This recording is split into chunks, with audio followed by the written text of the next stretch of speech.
بسم اللہ الرحمن الرحیم۔ السلام علیکم۔ ہم اقرار کرتے ہیں کہ تمام تعریفوں کا مالک اللہ رب العزت ہے، جو تمام جہانوں کا خالق، مالک اور رازق ہے، اور کروڑوں درود و سلام وجہ تخلیق کائنات جان رحمت حضرت محمد مصطفیٰ صلی اللہ علیہ وآلہ وسلم پر۔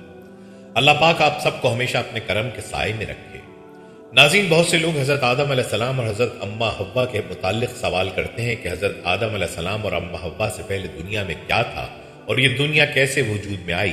لہٰذا آج کی اس ویڈیو میں ہم آپ کو بتائیں گے کہ حضرت آدم علیہ السلام سے بھی پہلے دنیا میں کون سے پیغمبر آئے تھے، یعنی حضرت آدم اور اما حوا سے پہلے دنیا میں کیا تھا اور یہ دنیا کیسے وجود میں آئی، اور حضرت آدم جنت سے زمین پر کہاں اترے تھے۔ یہ سب آپ کو بتائیں گے، بلکہ ویڈیو میں آپ یہ بھی جانیں گے کہ حضرت آدم کی تخلیق مٹی سے کیوں ہوئی اور وہ مٹی کہاں سے لائی گئی تھی، اور حضرت آدم نے دنیا میں زندگی کیسے گزاری۔ حضرت آدم جنت سے کیا لے کر آئے تھے، اور اس ویڈیو کے آخر میں آپ کو یہ بھی بتائیں گے کہ حضرت آدم کی وفات کب اور کیسے ہوئی۔ دوستو، سب سے پہلے یہ جان لیجئے کہ مذہبی کتب اور مختلف ماہرین اور سائنسدانوں نے تھیوریز دی ہیں جن کے مطابق زمین پر آدم علیہ السلام کو اتارنے سے پہلے شیطان کو پھینکا گیا، یعنی حضرت آدم علیہ السلام کی تخلیق کے بعد حضرت آدم کو جنت میں بھیجا گیا اور فرشتوں کو انہیں سجدہ کرنے کا حکم دیا گیا، جس پر شیطان نے انکار کر دیا اور اس وجہ سے ابلیس کو جنت سے نکال کر زمین پر پھینک دیا گیا، جہاں ہزاروں سال یہ روتا رہا، اور پھر اس نے اللہ سے قیامت تک مہلت لے کر اولاد آدم کو راہ راست سے بھٹکانے کی قسم اٹھائی۔ ابلیس چونکہ ایک جن تھا اور آگ سے بنا ہوا تھا، اس لیے قیاس کیا جاتا ہے کہ زمین پر حضرت آدم سے پہلے جنات موجود تھے۔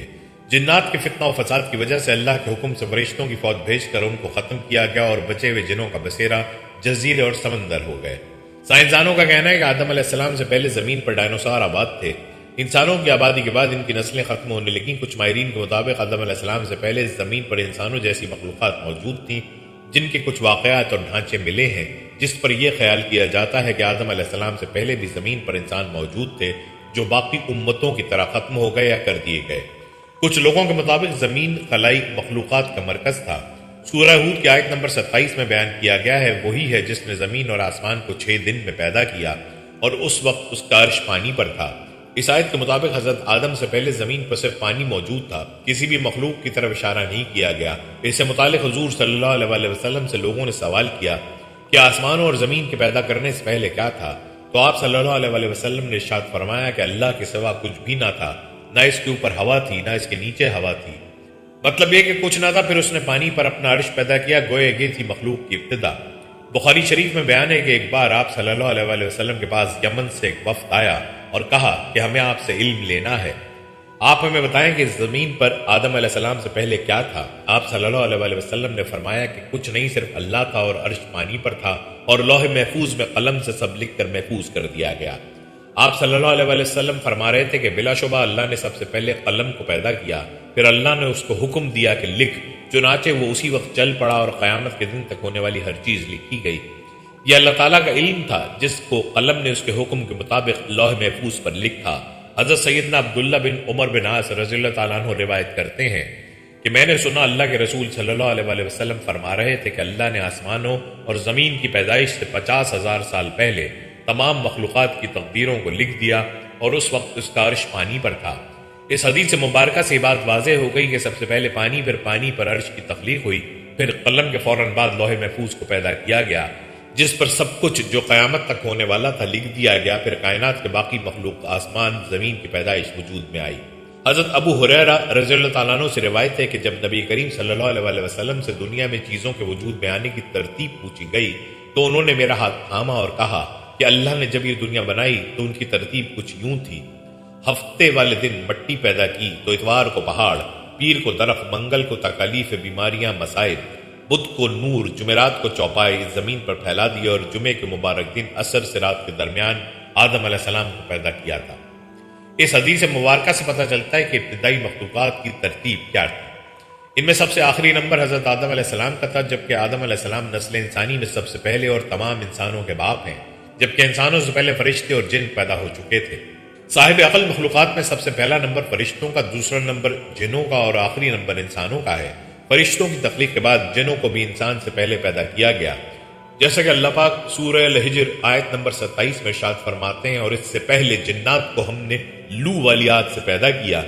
جنات کے بارے میں حضرت عبداللہ بن عباس رضی اللہ تعالیٰ عنہ فرماتے ہیں کہ حضرت آدم کی تخلیق سے 2000 سال پہلے جنات پیدا کیے گئے، وہ ہماری زمین پر آباد تھے، مگر آہستہ آہستہ وہ فتنہ فساد میں مبتلا ہو گئے، اور وہ جب حد سے آگے بڑھ گئے تو ناحق خون بہانے لگے تو اللہ تعالیٰ نے ان کی طرف فرشتوں کا ایک عظیم لشکر بھیجا، جس سے جنات کی زبردست مارکہ آرائی ہوئی۔ اس مارکہ آرائی میں فرشتوں نے جنات کو تہس نہس کر دیا، اور وہ پناہ لینے کے لیے سمندر کے جزیروں، جنگلات اور پہاڑوں پر چلے گئے۔ ان کو زمین کے ہر حصے سے نکال دیا گیا، چنانچہ آج تک ان کے رہنے کی جگہ یہی جزیرے، جنگلات اور پہاڑ ہیں۔ اس طرح یہ دنیا وجود میں آئی اور آدم علیہ السلام زمین پر آئے، اور اس کے بعد انسانوں کی نسلیں چلیں۔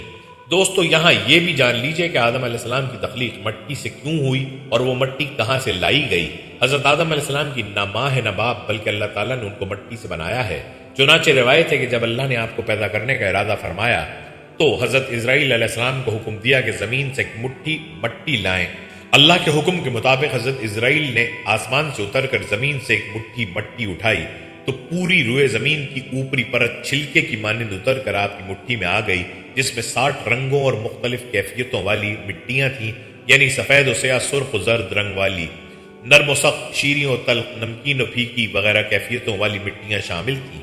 پھر اس مٹی کو مختلف پانیوں سے گوندنے کا حکم فرمایا۔ چنانچہ ایک مدت کے بعد یہ چپکنے والی بن گئیں، پھر ایک مدت تک یہ گوندی گئیں تو کیچڑ کی طرح ہوادار گارا بن گئیں، پھر یہ خشک ہو کر کھنکھناتی اور بجتی بھی مٹی بن گئی۔ پھر اس مٹی سے حضرت آدم علیہ السلام کا پتلا بنا کر جنت کے دروازے پر رکھ دیا گیا، جس کو دیکھ دیکھ کر فرشتوں کی جماعت تعجب کرتی تھی، کیونکہ فرشتوں نے ایسی شکل و صورت کی کوئی مخلوق کبھی دیکھی نہیں تھی۔ پھر اللہ تعالیٰ نے اس پتلے میں روح کو داخل ہونے کا حکم فرمایا۔ چنانچہ روح داخل ہو کر جب آپ کے نتنوں میں پہنچی تو آپ کو چھینک آئی، اور جب روح زبان تک پہنچ گئی تو آپ نے الحمدللہ پڑھا، اور اللہ تعالیٰ نے فرمایا یرحمک اللہ، یعنی اللہ تعالیٰ تم پر رحمت فرمائے۔ اے آدم، میں نے تم کو اپنی حمد ہی کے لیے بنایا ہے۔ پھر رفتہ رفتہ پورے بدن میں روح پہنچ گئی اور آپ زندہ ہو کر اٹھ کھڑے ہوئے۔ اللہ تعالیٰ نے حضرت آدم کو 4 عظیم شرف اور مرتبے عطا فرمائے۔ نمبر 1 اپنے ہاتھ سے پیدا فرمایا، نمبر 2 روح پھونکی، نمبر 3 فرشتوں کو سجدہ کرنے کا حکم فرمایا، نمبر 4 اشیاء کے ناموں کے علم سے سرفراز فرمایا۔ دوستو، مذاہب کی قدیم کتابوں میں یہ بھی لکھا ہے کہ ابلیس یعنی شیطان جن تھا، اور اللہ تعالیٰ نے اس کی عبادات کے باعث اسے فرشتوں میں شامل کر لیا تھا اور اسے ان کا سردار بنا دیا تھا۔ اس کے بعد اس کی ریاضت کا سلسلہ جاری رہا۔ اس کائنات کا کوئی ایسا چپا یا کوئی ایسا ٹکڑا نہیں تھا جس پر ابلیس نے سجدہ نہ کیا ہو۔ یہ ان سجدوں، ان ریاضتوں اور عبادات کا نتیجہ تھا کہ اللہ تعالیٰ نے ابلیس کو فرشتوں کا سردار بنایا، لیکن پھر شیطان غرور کا شکار ہو گیا۔ اس نے مٹی کے پتلے یعنی حضرت آدم علیہ السلام کو سجدہ کرنے سے انکار کر دیا۔ جب اللہ تعالیٰ نے آدم علیہ السلام کو مٹی سے بنایا تو سب کو کہا کہ ان کو سجدہ کیا جائے، لیکن ابلیس کے اندر غرور تھا۔ اس نے کہا میں آگ سے بنا ہوں، یہ مٹی سے بنا ہے، میں اسے کیوں سجدہ کروں؟ اس نے سجدہ کرنے سے انکار کر دیا، اور یہاں سے خیر اور شر کی طاقتوں کے درمیان جنگ کا آغاز ہو گیا۔ قدیم صحائف نے لکھا ہے کہ جب شیطان کو حضرت آدم علیہ السلام کو سجدہ کرنے کا حکم دیا گیا تو اس نے حضرت آدم پر حقارت سے تھوک دیا تھا۔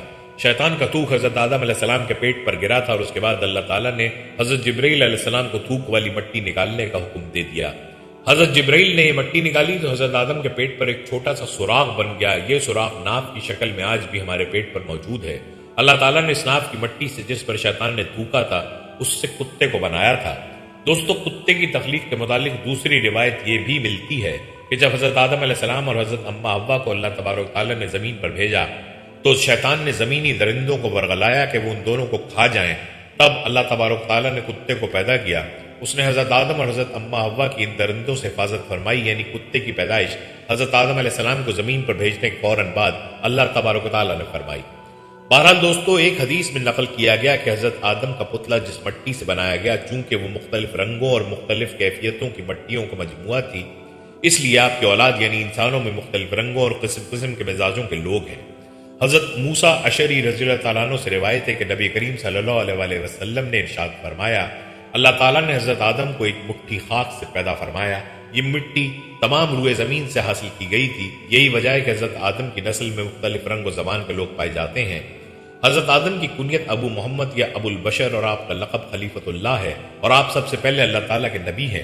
آپ نے 960 برس کی عمر پائی، اور بوقت وفات آپ کی اولاد کی تعداد 1,00,000 ہو چکی تھی، جنہوں نے طرح طرح کی صنعتوں اور عمارتوں سے زمین کو آباد کیا۔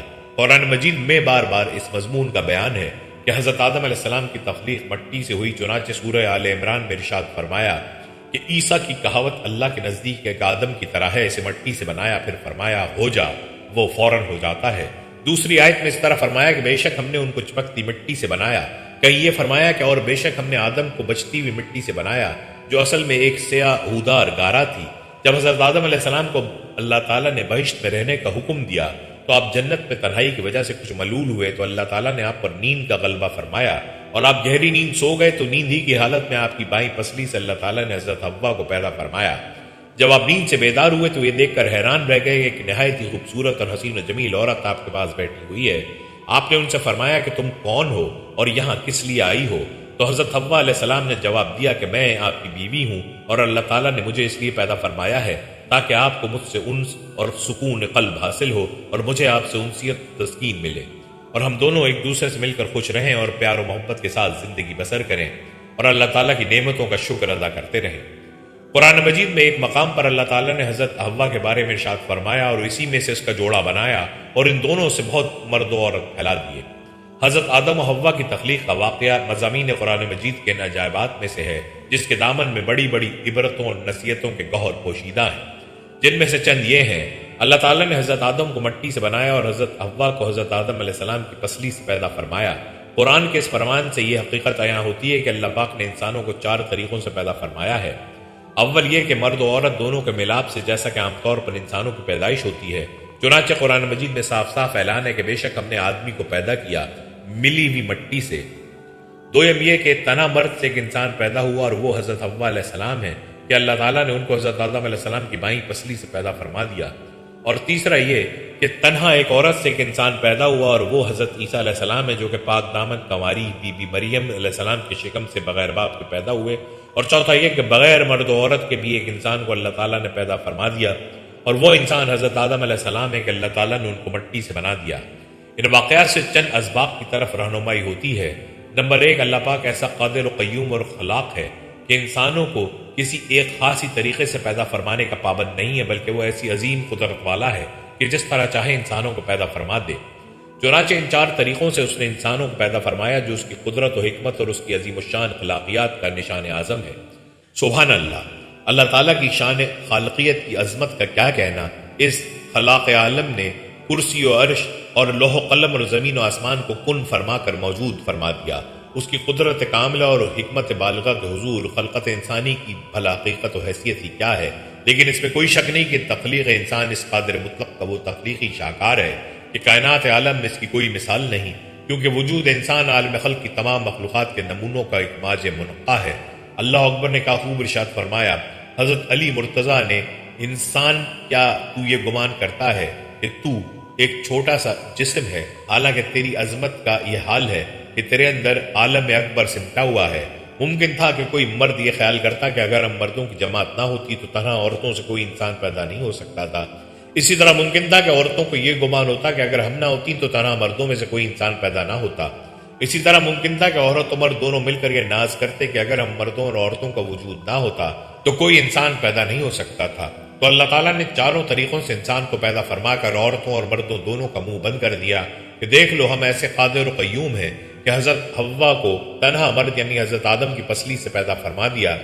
لہٰذا اے عورتوں تم یہ گمان مت رکھو کہ اگر عورتیں نہ ہوتی تو کوئی انسان پیدا نہ ہوتا۔ اسی طرح حضرت عیسیٰ کو تنہا عورت کے شکم سے بغیر مرد کے پیدا فرما کر مردوں کو تنبیہ فرما دی کہ اے مردو تم یہ ناز نہ کرو کہ اگر تم نہ ہوتے تو انسانوں کی پیدائش نہیں ہو سکتی تھی۔ دیکھ لو ہم نے حضرت عیسیٰ کو تنہا عورت کے شکم سے بغیر مرد کے پیدا فرما دیا اور حضرت آدم کو بغیر مرد و عورت کے مٹی سے پیدا فرما کر عورتوں اور مردوں کا منہ بند فرما دیا کہ اے عورتوں اور مردوں تم کبھی بھی اپنے دل میں خیال نہ لانا کہ اگر ہم دونوں نہ ہوتے تو انسانوں کی جماعت پیدا نہیں ہو سکتی تھی۔ دیکھ لو حضرت آدم کے نہ باپ ہے نہ ماں، بلکہ ہم نے انہیں مٹی سے پیدا فرما دیا۔ سبحان اللہ، سچ فرمایا اللہ نے کہ اللہ ہر چیز کا بنانے والا ہے اور وہ اکیلا سب پر غالب ہے اور جس کو چاہے اور جیسے چاہے اور جب چاہے پیدا فرما دیتا ہے۔ اس کے افعال اور اس کی قدرت کسی اسباب و علل اور کسی خاص طور طریقوں کی بندشوں کی محتاج نہیں ہے۔ چنانچہ قرآن مجید میں ارشاد ہے کہ وہ جو چاہتا ہے کرتا ہے۔ ایک اور جگہ فرمایا جس چیز اور جس کام کا وہ ارادہ فرماتا ہے اس کو کر ڈالتا ہے، نہ کوئی اس کی مشیت و ارادے میں دخل اندازی ہو سکتی ہے، نہ کسی کو اس کے کسی کام میں چوں چرا کی بجال ہو سکتی ہے۔ اب یہاں دوستو یہ بھی جان لیجئے کہ حضرت آدم کو پیدا ہوئے کتنے سال گزر چکے ہیں۔ حضرت آدم اور حضرت محمد صلی اللہ علیہ وسلم کے بیچ کا وقفہ کیا تھا؟ حضرت نوح علیہ السلام اور حضرت موسیٰ علیہ السلام کے درمیان وقفہ کیا تھا؟ تو دوستو یہ بات نہ قرآن میں موجود ہے اور نہ ہی کسی صحیح حدیث سے ثابت ہے، البتہ اس بارے میں بعض تاریخی روایات ملتی ہیں۔ چنانچہ امام ابن عساکر رحمۃ اللہ علیہ نے دنیا کی مجمل تاریخ اس طرح لکھی ہے کہ حضرت آدم علیہ السلام اور حضرت نوح علیہ السلام کے درمیان 1200 برس کا فاصلہ ہے، اور حضرت نوح علیہ السلام سے حضرت ابراہیم علیہ السلام کے درمیان 1142 سال کا فاصلہ ہے، اور حضرت ابراہیم علیہ السلام سے حضرت موسیٰ علیہ السلام تک 565 برس کا فاصلہ ہے، اور حضرت موسیٰ علیہ السلام سے حضرت داؤد علیہ السلام تک 569 برس، اور حضرت داؤد علیہ السلام سے حضرت عیسیٰ علیہ السلام کے درمیان 1356 برس، اور حضرت عیسیٰ علیہ السلام سے خاتم الانبیاء حضرت محمد مصطفیٰ صلی اللہ علیہ وآلہ وسلم تک 600 برس کا فاصلہ ہے۔ جہاں تک ان انبیاء کے حیات رہنے کا تعلق ہے تو حضرت آدم 960 برس، حضرت نوح 950 برس، حضرت ابراہیم 200 برس، حضرت داؤد 100 برس، حضرت عیسیٰ 33 برس، اور آپ صلی اللہ علیہ وآلہ وسلم 63 برس تک باقاعد حیات رہے۔ لہٰذا اس حساب کے مطابق حضرت آدم علیہ السلام کی دنیا میں تشریف لانے سے لے کر اب تک تقریباً 9228 سال گزر چکے ہیں۔ آپ صلی اللہ علیہ وآلہ وسلم اور حضرت آدم کے بیچ کا درمیانی وقفہ تقریباً 6835 سال ہے، اور حضرت نوح اور حضرت موسیٰ کے درمیان کا وقفہ 1907 سال ہے۔ دوستو یہ بھی جان لیجئے کہ حضرت آدم علیہ السلام جنت سے کہاں اترے تھے۔ اس بارے میں تفسیر در منشور میں ہے کہ حضرت آدم علیہ السلام مکہ اور طائف کے درمیان موجود دجنہ نامی علاقے میں اترے تھے۔ بعض کا کہنا ہے کہ حضرت آدم صفا پہاڑی پر اترے تھے۔ حکم الہی میں کوتاہی کی وجہ سے حضرت آدم علیہ السلام کے جنت سے نکلنے کا وقت آیا، تب آپ علیہ السلام نے حضرت حوا کا ہاتھ تھام کر کہا چلو اب غربت اور بے کسی کا وقت آن پہنچا۔ اس وقت حضرت جبرائیل نے آ کر کہا کہ تم دونوں الگ ہو جاؤ، کیونکہ یہی اللہ کا حکم ہے کہ تم دونوں کو دنیا میں مختلف مقامات پر اتارنا ہے۔ یہ سنتے ہی حضرت آدم نے حضرت حوا کا ہاتھ چھوڑ دیا۔ پھر حضرت آدم کو سراندیپ جو کہ سری لنکا میں ہے اور حضرت حوا کو جدہ کے قریب اتارا گیا، اور شیطان کو حضرت آدم اور حضرت حوا کے اتارنے سے پہلے ہی ایلا میں اتار دیا گیا تھا۔ اس وقت کے اعتبار سے جدہ اور سراندیپ کے درمیان تقریباً 2100 میل کا فاصلہ تھا۔ حضرت آدم کی جنتی زبان عربی تھی، لیکن وہ ان کو بھلا دی گئی۔ اس کے عوض آپ کو سربیانی زبان عطا کی گئی۔ بعد ازاں جب آپ کی توبہ قبول کر لی گئی تو پھر عربی زبان عطا کر دی گئی۔ پھر جب آدم علیہ السلام حکم الہی پر حج کے لیے تشریف لے گئے تو آپ علیہ السلام کی ملاقات مزدلفہ کے مقام پر اماں حوا سے ہوئی۔ اس وجہ سے مزدلفہ کے معنی قربت والی جگہ بنتا ہے۔ جدہ سعودی عرب کا سب سے بڑا شہر ہے۔ حضرت عبداللہ بن عمر رضی اللہ تعالیٰ عنہ فرماتے ہیں اللہ تعالیٰ نے حضرت آدم کو ہندوستان میں اتارا، پھر آپ علیہ السلام مکہ تشریف لے گئے، وہاں سے شام تشریف لے گئے اور وہیں انتقال ہوا۔ اسی طرح رسول اللہ صلی اللہ علیہ وآلہ وسلم نے ارشاد فرمایا حضرت آدم ہندوستان میں اترے تھے۔ ابن عساکر نے ایک روایت نقل کی ہے حضرت آدم جب زمین پر بھیجے گئے تو انہیں ہندوستان میں اتارا گیا۔ تاریخی اعتبار سے دیکھا جائے تو ہندوستان کے علاقے سیلون کے جزیرے سرندیپ میں بھوز نامی پہاڑی پر آدم علیہ السلام کے قدم کے نشان ملتے ہیں۔ بعد میں پہاڑ سری لنکا کے حصے میں آ چکا ہے، جسے تاریخی روایت کے مطابق حضرت آدم کے نقش پا سے منسوب کیا جاتا ہے۔ اسی مناسبت سے اس پہاڑ کو آدم کی چوٹی یا کوہ آدم کا نام دیا جاتا ہے۔ اس پہاڑ کو سرندیپ بھی کہا جاتا ہے۔ کوہ آدم کی پہاڑی سری لنکا کی دوسری بڑی چوٹی ہے۔ 7300 فٹ بلند یہ چوٹی سری لنکا کے دارالحکومت کولمبو سے 220 کلومیٹر کے فاصلے پر ہے۔ سری لنکا کے ضلع رتنا پور میں واقع اس چوٹی تک پہنچنے کے لیے کولمبو سے کینڈی اور پھر ڈلہوزی آنا پڑتا ہے۔ ڈلہوزی شہر کے قریب سے یہ پہاڑی شروع ہوتی ہے۔ کوہ آدم پر چڑھنے کے لیے موزوں وقت رات کا ہے۔ رات کو 11-12 بجے کے درمیان سیاحوں کی اکثریت سفر شروع کرتی ہے۔ پہاڑ کی چوٹی تک پہنچنے کے لیے تقریباً 4.5 گھنٹے مسلسل سفر کرنا پڑتا ہے۔ پہاڑ کو کاٹ کر 7500 سیڑھیاں بنائی گئی ہیں۔ پہاڑ کا 2/3 سفر تو سیاح بآسانی طے کر لیتے ہیں، لیکن چوٹی کے قریب کا 1/3 سفر انتہائی دشوار ہے۔ یہاں سے آگے کے سفر میں پہاڑ کی عمودی سطح پر بنائی گئی ان سیڑھیوں کے دونوں جانب لگی اسٹیل کی ریلنگ پکڑ کر ہی اوپر چڑھا جا سکتا ہے۔ کوہ آدم کی چوٹی پر نقش پا آدم کو ڈھانپ کر محفوظ کر دیا گیا ہے۔ وقفے سے اسے عام زیارت کے لیے کھولا جاتا ہے۔ زائرین کی بڑی تعداد بدھ مت کے مقرر کردہ اصولوں کی پاسداری کرتے ہوئے زیارت کرتی ہے۔ یہ نقش ایک سخت سیاہ پتھر میں ہے۔ اس گڑھے میں دائیں پاؤں کا نقش ہے جو تقریباً 5 فٹ لمبا اور 2 فٹ چوڑا ہے۔ اس پاؤں کے نقش کی لمبائی اور چوڑائی سے کسی بھی انسان کے قد کا اندازہ 35 فٹ لگایا گیا ہے۔ کوہ آدم پر واقع نقش پاک کے مقام تک پہنچنے کے لیے کئی آرام گاہیں بنائی گئی ہیں۔ پہاڑ کی بلندی سے دریا کا منظر بھی انتہائی خوبصورت ہے۔ طلوع آفتاب کا منظر تابناک سورج کی کرنوں میں آسمان کے بدلتے رنگ انتہائی خوشگوار نظر آتے ہیں۔ زائرین اپنے اپنے عقیدے کے مطابق فجر اور طلوع آفتاب کے وقت یہاں عبادت کرتے ہیں۔ بدھ مت کے پیروکار طلوع آفتاب کے وقت سادھو کا ورد کرتے ہیں۔ مسلمانوں کے نزدیک یہ نقش پا حضرت آدم کا ہے۔ بدھ مت کے مطابق یہ نشان بدھا کا ہے اور ہندوؤں کے دھرم کے مطابق یہ نقش شیوا جی کا ہے۔ بدھ مذہب کی سب سے بڑی پرانی کتاب مخاونز میں بھی اس قدم کا ذکر ہے۔ اپریل کے مہینے میں زائرین کی بڑی تعداد یہاں آتی ہے۔ مقامی زبان میں اس پہاڑی کو سری پاڑا کہا جاتا ہے۔ تاریخی حوالے بتاتے ہیں کہ سکندر اعظم اور ابن بطوطہ نے بھی زیارت کے لیے یہاں کا سفر کیا۔ ابن بطوطہ نے اپنے سفر نامے میں اس کا ذکر انتہائی دلچسپ پیرائے میں کیا ہے۔ اس کا بیان ہے کہ میں نے جزیرہ سیلان یعنی سری لنکا آنے کے بعد سیلان کے راجا سے کہا کہ میں قدم شریف کی زیارت کرنا چاہتا ہوں۔ سری لنکا کے راجا حکمران نے میرے سفر کا اہتمام کیا۔ سیلان میں آدم کو بابا اور حوا کو ماما کہتے ہیں۔ راجا نے مجھے ایک ڈولا دیا اور کئی غلام دیے جو مجھے ڈولے میں بٹھا کر لے گئے۔ راجا نے 4 جوگی بھی میرے ساتھ کر دیے۔ یہ جوگی راستے سے خوب واقف تھے۔ اس کے علاوہ 3 برہمن اور 30 اہلکاروں کے علاوہ 15 آدمی بھی میرا سامان اٹھانے کے لیے ساتھ کر دیے۔ پانی اس راستے میں بکثرت ہے۔ پہلے دن ہم ایک دریا پر پہنچے اور بیت کی چھڑیوں سے بنی ہوئی کشتی میں دریا کو عبور کیا۔ وہاں سے ہم منار منڈلی پہنچے۔ وہاں ایک غار ہے جس کو غار نارنج کہتے ہیں اور ایک دوسرا غار ہے اس کو راجا کا غار کہتے ہیں۔ اس کے پاس پہاڑ کا دروازہ ہے جس کو جبل سرندیپ کہتے ہیں۔ جب ہم وہاں پر گئے تو بادل ہم سے نیچے تھے۔ ابن بطوطہ کے مطابق کوہ آدم تک رسائی کے لیے زائر جس راستے سے گزر کر چوٹی تک پہنچتا ہے اسی راستے میں ایسے خوشنما درخت ملتے ہیں جن کے پتے کبھی نہیں جھڑتے۔ پہاڑی سرخ گلاب کا پھول ہتھیلی کے برابر ہوتا ہے۔ لوگوں کا گمان ہے کہ اس پھول میں اللہ اور محمد صلی اللہ علیہ وسلم کا نام قلم قدرت سے لکھا ہوا ہوتا ہے۔ اس کے پاس پہاڑ کا دروازہ ہے جس کو جبل سرندیپ کہتے ہیں۔ یہ پہاڑ دنیا کے بلند پہاڑوں میں سے ایک ہے۔ پہاڑ سے قدم تک جانے کے 2 راستے ہیں، ایک کو بابا کا راستہ کہتے ہیں اور دوسرے کو ماما کا، یعنی آدم و حوا کے راستے۔ ماما کا راستہ آسان ہے، اس راستے سے زائرین واپس آتے ہیں اور اگر کوئی ماما کے راستے سے جائے تو سمجھتے ہیں اس نے زیارت ہی نہیں کی۔ بابا کا راستہ بڑا دشوار گزار ہے اور اس پر چڑھنا نہایت مشکل ہے۔ اس خطرناک ڈھلواندار راستے پر زائرین کی سہولت کے لیے پہاڑ تراش کر سیڑھیاں کھدوا دی گئی ہیں۔ ان سیڑھیوں پر چڑھنے والوں کو گرنے سے بچانے کے لیے لوہے کی میخیں گاڑ کر زنجیریں لٹکائی گئی ہیں۔ یہ 10 زنجیریں ہیں۔ 10ویں زنجیر کو زنجیر شہادت کہتے ہیں۔ اس زنجیر کے پاس جب مسافر پہنچتا ہے اور وہ پہاڑ سے نیچے کی طرف دیکھتا ہے تو اس کے ہوش اڑ جاتے ہیں۔ اس زنجیر کے پاس یہ ایک غار ہے جسے سکندر اعظم کے غار سے منسوب کیا جاتا ہے۔ اس غار کے ساتھ ایک چشمہ بھی ہے۔ اس چشمے میں مچھلیاں بکثرت ہیں لیکن ان کو پکڑنا آسان نہیں۔ چشمے سے 7 میل کے فاصلے پر غار خضر ہے۔ یہ غار حضرت خضر علیہ السلام سے منسوب ہے۔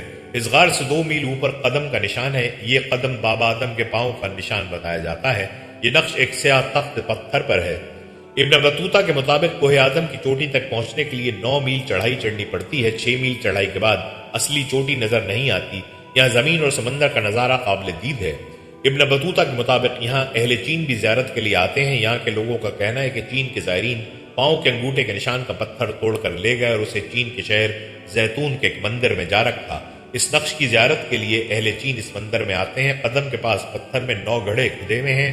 ہندو زائر اس میں سونا، یاقوت اور موتی اور دوسرے جواہر ڈال دیتے ہیں۔ یہاں کے باشندوں میں مشہور ہے کہ ہر ایک شخص کو قدم کی لمبائی اس کے ایمان کے مطابق نظر آتی ہے۔ ابو زید حسن سیرانی نے اس کی لمبائی 70 ہاتھ لکھی ہے۔ بدھ مذہب کے پیروکار کہتے ہیں کہ بدھا اسی پہاڑی سے آسمان پر چڑھے۔ قرآن مجید یا حدیث میں اس قدم کی بابت کوئی سند نہیں ہے۔ مورخ لکھتے ہیں کہ حضرت آدم سرندیپ میں ایک پہاڑ پر جس کو کوہ نوو کہتے ہیں اتارے گئے۔ اما حوا جدہ میں، سانپ سمنان میں اور شیطان اصفہان میں۔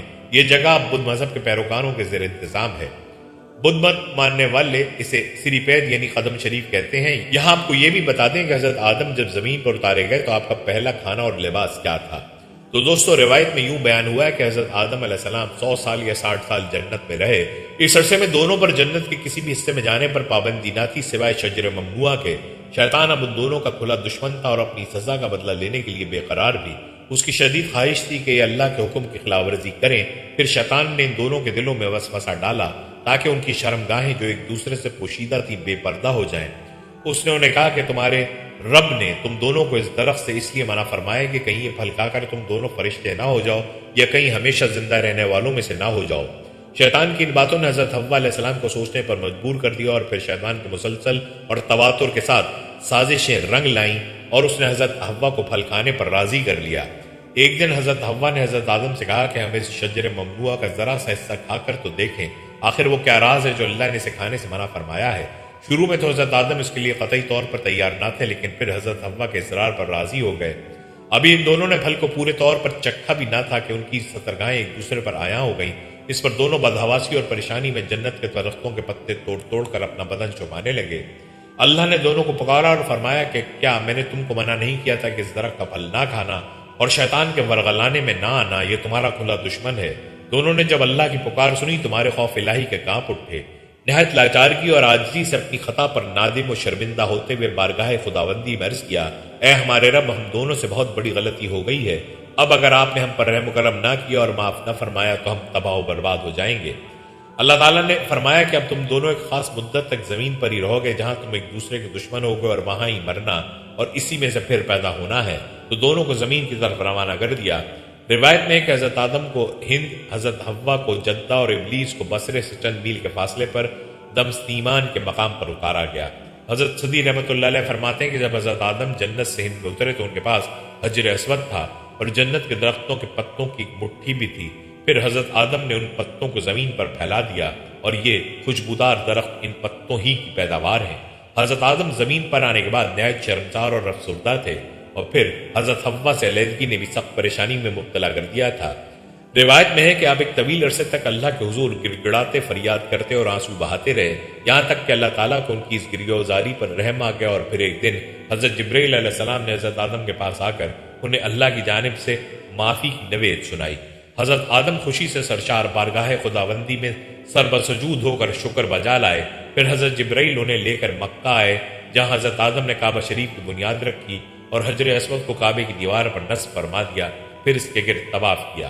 طواف سے فارغ ہو کر حضرت جبرائیل انہیں جبل عرفات پر لے گئے جہاں حضرت حوا تشریف فرما تھی، لیکن طویل عرصے کی جدائی اور حالات نے بہت سے جسمانی تغیرات پیدا کر دیے تھے، چنانچہ دونوں ایک دوسرے کو پہچان نہ پائے۔ پھر حضرت جبرائیل نے دونوں کا تعارف کروایا۔ حضرت عمر سے مروی ہے کہ نبی کریم صلی اللہ علیہ وسلم نے فرمایا کہ جب حضرت آدم سے لغزش ہو گئی تو انہوں نے اللہ تعالیٰ سے عرض کیا، ہے میرے پروردگار، میں آپ سے محمد صلی اللہ علیہ وسلم کے وسیلے سے سوال کرتا ہوں کہ آپ میری مغفرت فرما دیں۔ اللہ رب العزت نے فرمایا، تو نے محمد صلی اللہ علیہ وسلم کو کیسے جان لیا جبکہ میں نے ان کو اب تک پیدا نہیں فرمایا؟ حضرت آدم نے عرض کیا، اے پروردگار، جب آپ نے مجھے اپنے ہاتھوں سے پیدا فرمایا اور مجھ میں جان ڈالی، پھر میں نے اپنا سر اٹھایا تو عرش پر لکھا دیکھا لا الہ الا اللہ محمد رسول اللہ، تو میں نے جان لیا کہ جس ذات کا نام آپ نے اپنے نام کے ساتھ ملا لیا ہے اسے بڑھ کر آپ کے نزدیک اور کوئی محبوب نہیں ہو سکتا۔ تو اللہ تعالیٰ نے فرمایا، اے آدم، تو نے سچ کہا، وہ میرے نزدیک سب سے محبوب ہیں، اور جب تو نے ان کے وسیلے سے مجھ سے مانگ لیا تو پس میں نے تیری بخشش کر دی، اور اگر محمد صلی اللہ علیہ وسلم نہ ہوتے تو میں آپ کو بھی پیدا نہ کرتا۔ دوستو، اب آتے ہیں اس بات کی طرف جو آج کی ویڈیو کا مقصد ہے کہ دنیا میں حضرت آدم سے پہلے کون سے ایک پیغمبر کا تذکرہ ملتا ہے۔ تو جان لیجیے، حضرت آدم سے پہلے ایک پیغمبر کو اللہ نے جنات میں بھیجا تھا۔ دوستو، جن اللہ کی مخلوق ہیں جنہیں انسان کی پیدائش سے بھی قبل پیدا کیا گیا تھا۔ بعض محققین اور تاریخ دان لکھتے ہیں کہ جنات کو آدم علیہ السلام کی تخلیق سے بھی 2000 سال قبل تخلیق کیا گیا تھا۔ قرآن حکیم میں اس کا ذکر اس طرح سے آیا، اور ہم نے انسان کو کھنکتے ہوئے گارے سے پیدا کیا ہے اور جنوں کو اس سے بھی پہلے دھوئیں کی آگ سے پیدا کیا۔ ایک اور جگہ ارشاد مبارک ہے، اس نے انسان کو بجنے والی مٹی سے پیدا کیا اور جنات کو آگ کے شعلے سے پیدا کیا۔ ابن کثیر ان آیات کی تفسیر میں لکھتے ہیں کہ سلسال خوش مٹی اور جس میں آواز ہو، فخار آگ میں پکی ہوئی مٹی کو ٹھیکری کہتے ہیں۔ مارج سے مراد پہلا جن ہے جسے ابو الجن کہا جا سکتا ہے، جسے حضرت آدم کو ابو الآدم کہا جاتا ہے۔ یہاں مراد جنوں کا باپ ہے یا جن بطور جنس کے لیے، جیسا کہ ترجمہ جنس کے اعتبار سے ہی کیا گیا ہے۔ لغت میں مارج آگ سے بلند ہونے والے شعلے کو کہتے ہیں۔ نار سے مراد ایک خاص نوعیت کی آگ ہے، نہ کہ وہ آگ جو لکڑی یا کوئلے جلانے سے پیدا ہوتی ہے۔ اور مارج کے معنی خالی شعلہ جس میں دھواں نہ ہو۔ جس طرح پہلا انسان مٹی سے بنایا گیا، پھر تخلیق کے مختلف مدارج سے گزرتے ہوئے اس کے جسد خاکی نے گوشت پوش کے زندہ بشر کی شکل اختیار کی اور آگے اس کی نسل نطفے سے چلی، اسی طرح پہلا جن خالص آگ کے شعلے یا آگ کی لپڑ سے پیدا کیا گیا اور اس میں اس کی ذریعے سے جنوں کی نسل پیدا ہوئی۔ ان کا وجود بھی اصلاً ایک آتشی وجود ہی ہے، لیکن جس طرح ہم محض ایک تودہ خاک نہیں ہیں، اسی طرح وہ بھی محض شعلہ آتش نہیں ہے۔ ایک روایت میں آیا ہے کہ جنوں کو جمعرات کو تخلیق کیا گیا تھا۔ جنوں کو اللہ تعالیٰ نے اپنی عبادت کے لیے پیدا کیا تھا، جس کی تصدیق قرآن مجید نے ان الفاظ میں کی ہے، اور میں نے جنوں اور انسانوں کو اس لیے پیدا کیا کہ وہ میری عبادت کریں۔ اس آیت مبارکہ سے ثابت ہو رہا ہے کہ انسان ایک مخلوق ہے جسے اللہ نے عبادت کے لیے پیدا کیا ہے۔ حضرت آدم کی خلقت سے پہلے جنات کے درمیان پیغمبر مبعوث ہوئے ہیں، کیونکہ اللہ پاک قرآن مجید میں خلقت کے مقصد کو جن و انس کی عبادت اور ان کے کمال تک پہنچانا بیان کرتا ہے، اور فرماتا ہے کہ میں نے جن و انس کی عبادت کے لیے تخلیق کیا ہے۔ روایات میں آتا ہے کہ ایک شامی مرد نے حضرت علی رضی اللہ تعالیٰ عنہ سے پوچھا کہ خدا نے جنات کی جانب کسی پیغمبر کو بھیجا ہے؟ حضرت علی نے فرمایا ہاں، ایک پیغمبر جس کا نام یوسف تھا ان کی ہدایت کے لیے بھیجا گیا، لیکن انہوں نے اسے شہید کر دیا۔ یہ روایت بھی دلیل ہے کہ جنات میں ان کے 9 سے پیغمبر ہوتے تھے۔ اس بنا پر جو کچھ ہم نے بیان کیا اس سے واضح ہوا کہ جن بھی مخلف ہیں اور فرائض رکھتے ہیں اور انسان کی خلقت سے پہلے ان کی ہدایت کے لیے پیغمبر مبعوث ہوئے ہیں، لیکن اس کی کیفیت ہمارے لیے واضح نہیں۔ دوستو، معراج کے سفر میں نبی کریم صلی اللہ علیہ وآلہ وسلم جب پہلے آسمان پر پہنچے تو وہاں آپ نے حضرت آدم علیہ السلام کو دیکھا، جن کے دائیں جانب بھی لوگوں کی جماعتیں تھیں اور بائیں جانب بھی۔ آپ صلی اللہ علیہ وآلہ وسلم نے دیکھا کہ حضرت آدم علیہ السلام جب دائیں جانب دیکھتے ہیں تو ہنستے ہیں اور بائیں جانب دیکھتے ہیں تو روتے ہیں۔ حضرت فرماتے ہیں کہ میں نے حضرت جبرائیل سے پوچھا، اے جبرائیل یہ کیا ہے؟ انہوں نے کہا یہ حضرت آدم علیہ السلام ہے اور یہ ان کی اولاد کی روحیں ہیں۔ جب دائیں جانب دیکھتے ہیں جو جنتی ہیں تو ہنستے ہیں، اور جب بائیں جانب دیکھتے ہیں جو جہنمی ہیں تو روتے ہیں۔ اس کے ساتھ ہی دوستو یہاں یہ بھی جان لیجئے کہ حضرت آدم علیہ السلام نے اس زمین پر آ کر سب سے پہلے کس چیز کی خواہش کی؟ تو دوستو، حضرت آدم علیہ السلام جب زمین پر تشریف لائے تو عرض کیا کہ اے خدایا، میں یہاں نہ تو ملائکہ کی تسبیح و عبادت کی آواز سن سکتا ہوں، نہ ہی کوئی عبادت خانہ نظر آتا ہے جیسا کہ آسمان میں بیت المعمور دیکھتا تھا جس کے ارد گرد ملائکہ طواف کرتے تھے۔ اس پر اللہ پاک کا حکم آیا کہ جاؤ، جہاں پر ہم نشان بتائیں وہاں پر کعبۃ اللہ بنا دو اور اس کے ارد گرد بھی طواف کر لو اور اس کی طرف نماز بھی ادا کر لو۔ جبرائیل علیہ السلام ان کی رہبری کے لیے ان کے ساتھ چل پڑے اور انہیں اس مقام پر لے آئے تھے جہاں سے زمین بنی تھی، یعنی جس جگہ جھاگ بنی تھی، اور پھر وہی جھاگ پھیل کر پوری دنیا بن گئی۔ حضرت جبرائیل نے اپنا پر مار کر 7ویں زمین تک بنیاد رکھ دی، جس کو ملائکہ نے 5 پہاڑوں کے پتھروں سے بھرا کوہ طور، کوہ لبنان، کوہ جودی، کوہ طور زیدہ اور کوہ ہرا بنیاد بھرنے کے بعد نشان کے لیے چاروں طرف کی دیواریں بھی اٹھا دی۔ اس طرف حضرت آدم علیہ السلام نماز بھی پڑھتے رہے اور طواف بھی کرتے رہے۔ طوفان نوح تک کعبہ اسی حالت میں رہا۔ طوفان کے وقت وہ عمارت آسمان پر اٹھا لی گئی اور وہ جگہ ایک اور اونچے ٹیلے کی صورت میں رہ گئی، مگر لوگ پھر بھی برکت کے لیے یہاں آتے تھے اور آ کر دعائیں مانگتے تھے۔ پھر حضرت ابراہیم کے زمانے تک کعبہ اسی حالت میں رہا، جب حضرت اسماعیل علیہ السلام اور حضرت ہاجرہ یہاں آ کر رہے اور یہاں کچھ آبادی ہو گئی۔ حضرت ہاجرہ علیہ السلام کے انتقال کے بعد حضرت ابراہیم کو حکم ہوا کہ حضرت اسماعیل کو ساتھ لے کر خانہ کعبہ کی تعمیر کریں۔ اس کی نشانی اس طرح کی گئی کہ ایک بادل کا ٹکڑا بھیجا گیا تاکہ اس کے سائے سے کعبے کی حد مقرر کی جائے۔ حضرت جبرائیل نے سائے کی مدد سے خط کھینچا اور حضرت ابراہیم نے اس خط پر اس قدر کھدائی کی کہ بنیاد آدم نمودار ہو گئی۔ پھر اس پر عمارت بنائی۔ اس کی بلندی 9 ہاتھ تھی اور رکن اسود سے رکن شامی تک دیوار کی لمبائی 33 ہاتھ، رکن شامی سے رکن غربی تک 22 ہاتھ، رکن غربی سے رکن یمانی تک اور رکن یمانی سے رکن اسود تک 20 ہاتھ۔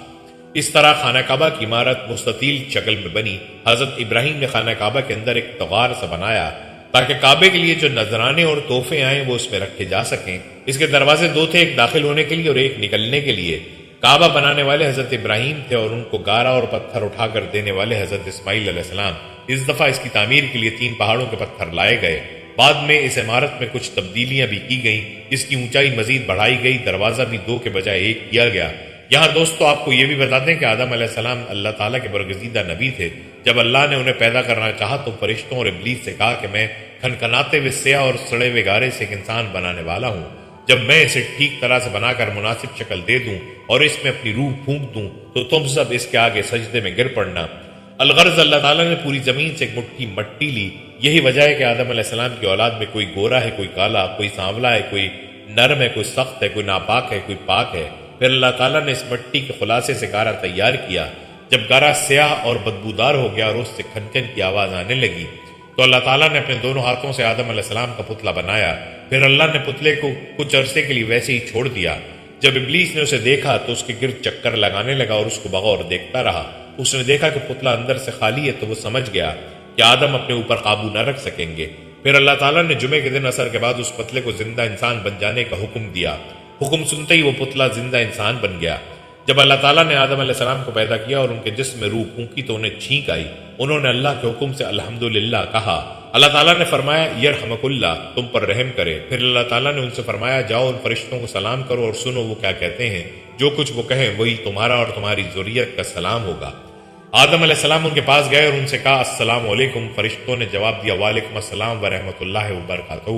جب اللہ تعالیٰ نے آدم علیہ السلام کو پیدا کیا تو تمام فرشتے اللہ کے حکم کے مطابق آدم علیہ السلام کے سامنے سجدے میں گر پڑے، لیکن ابلیس نے تکبر کیا اور سجدہ کرنے سے صاف انکار کر دیا اور کہنے لگا میں اس سے بہتر ہوں، مجھے تو نے آگ سے پیدا کیا اور آدم کو مٹی سے پیدا کیا۔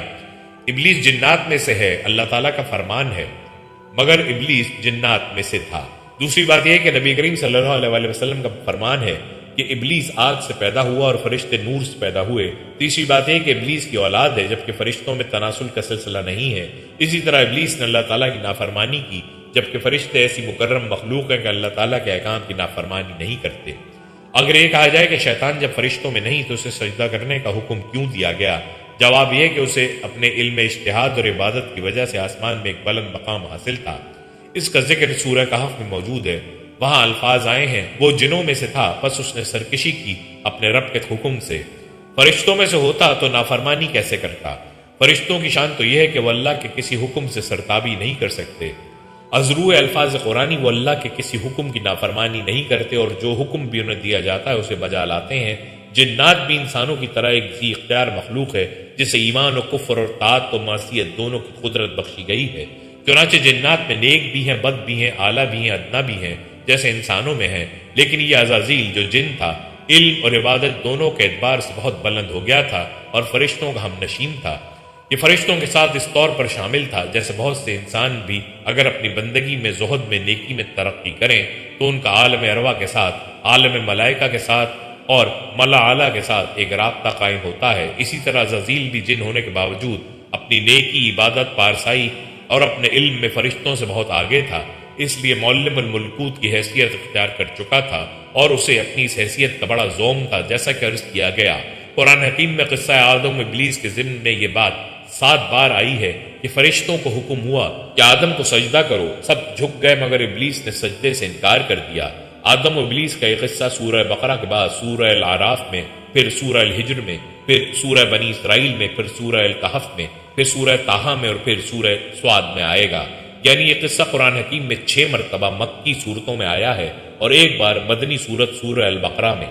ابلیس کا اصل نام عزازیل تھا۔ ابلیس اب اس کا صفاتی نام ہے، اس لیے کہ ابلس یبلس کے معنی ہوتے ہیں مایوس ہو جانا، یا اللہ کی رحمت سے بالکل مایوس ہے، اور جو اللہ کی رحمت سے مایوس ہو جائے وہ شیطان ہو جاتا ہے۔ وہ سوچتا ہے کہ اب میرا تو چھٹکارا نہیں ہے، میری تو عاقبت خراب ہو ہی چکی ہے، لہٰذا میں اپنے ساتھ اور جتنوں کو برباد کر سکتا ہوں کر لوں۔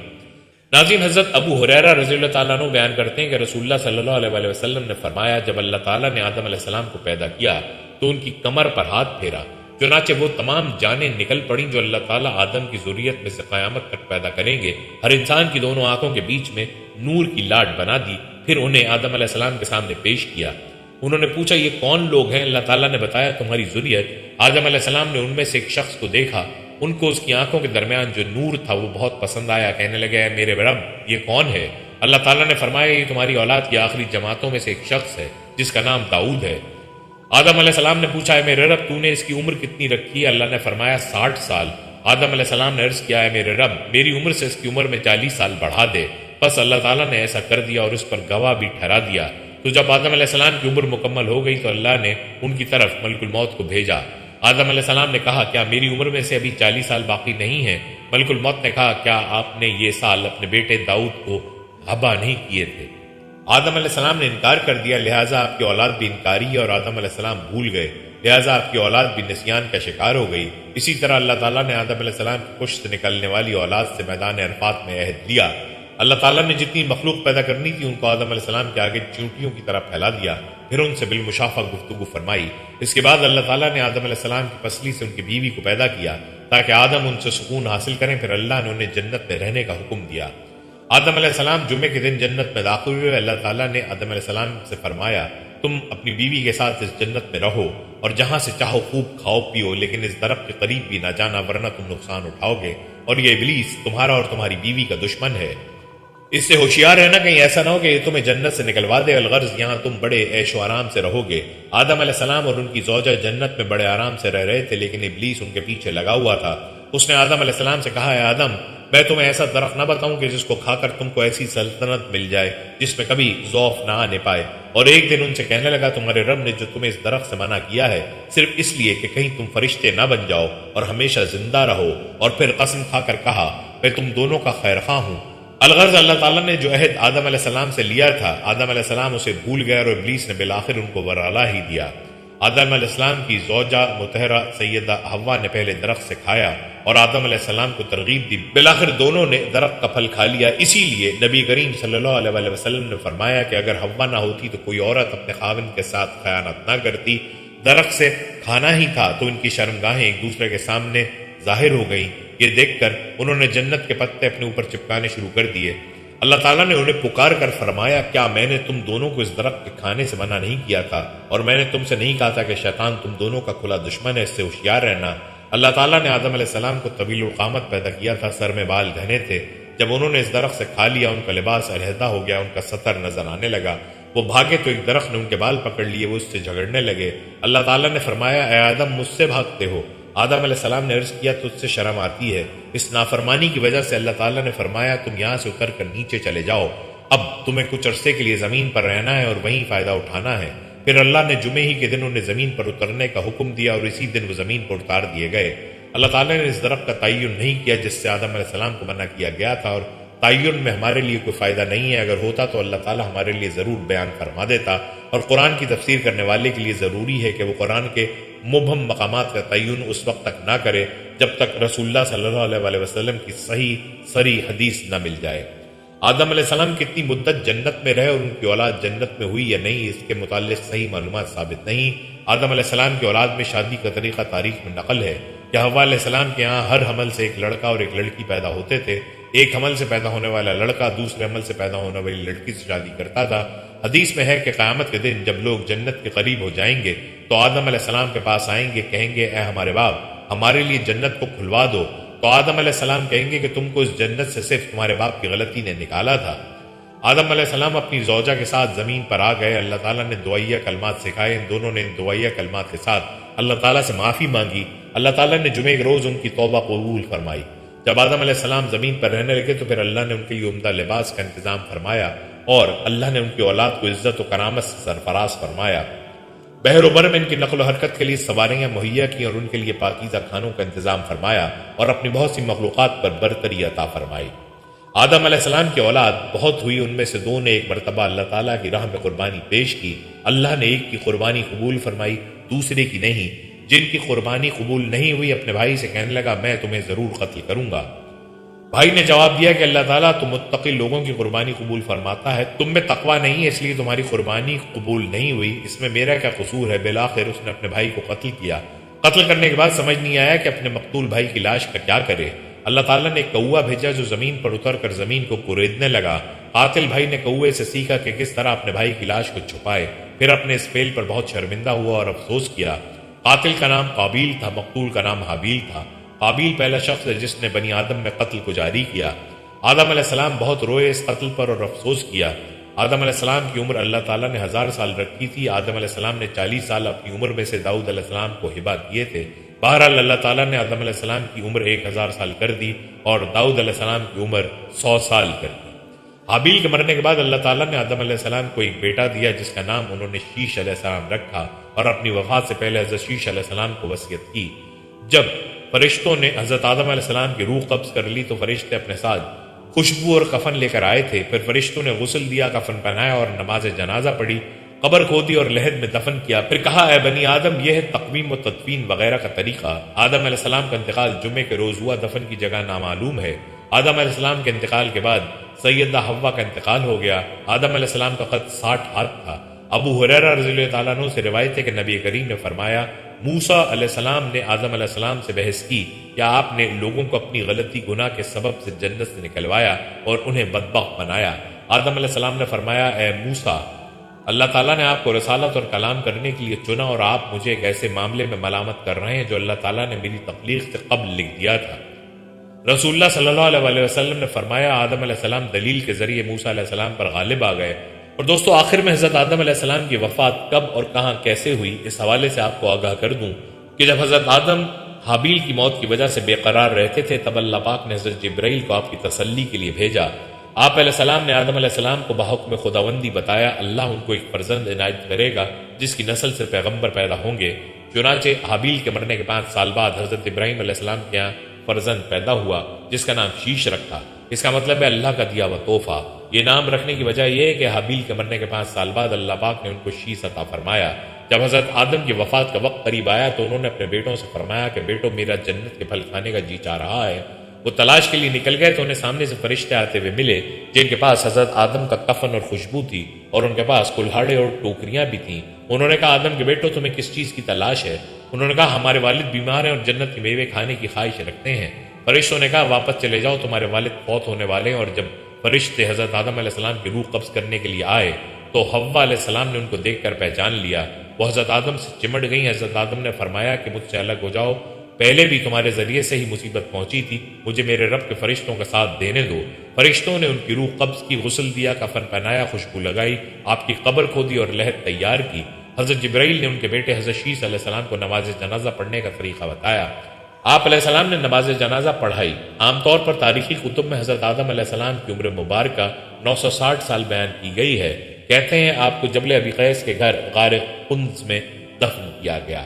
حضرت ابن عباس رضی اللہ تعالیٰ عنہ کے بقول حضرت نوح علیہ السلام نے طوفان کے بعد کشتی سے اتر کر آپ کو بیت المقدس میں دفن کیا۔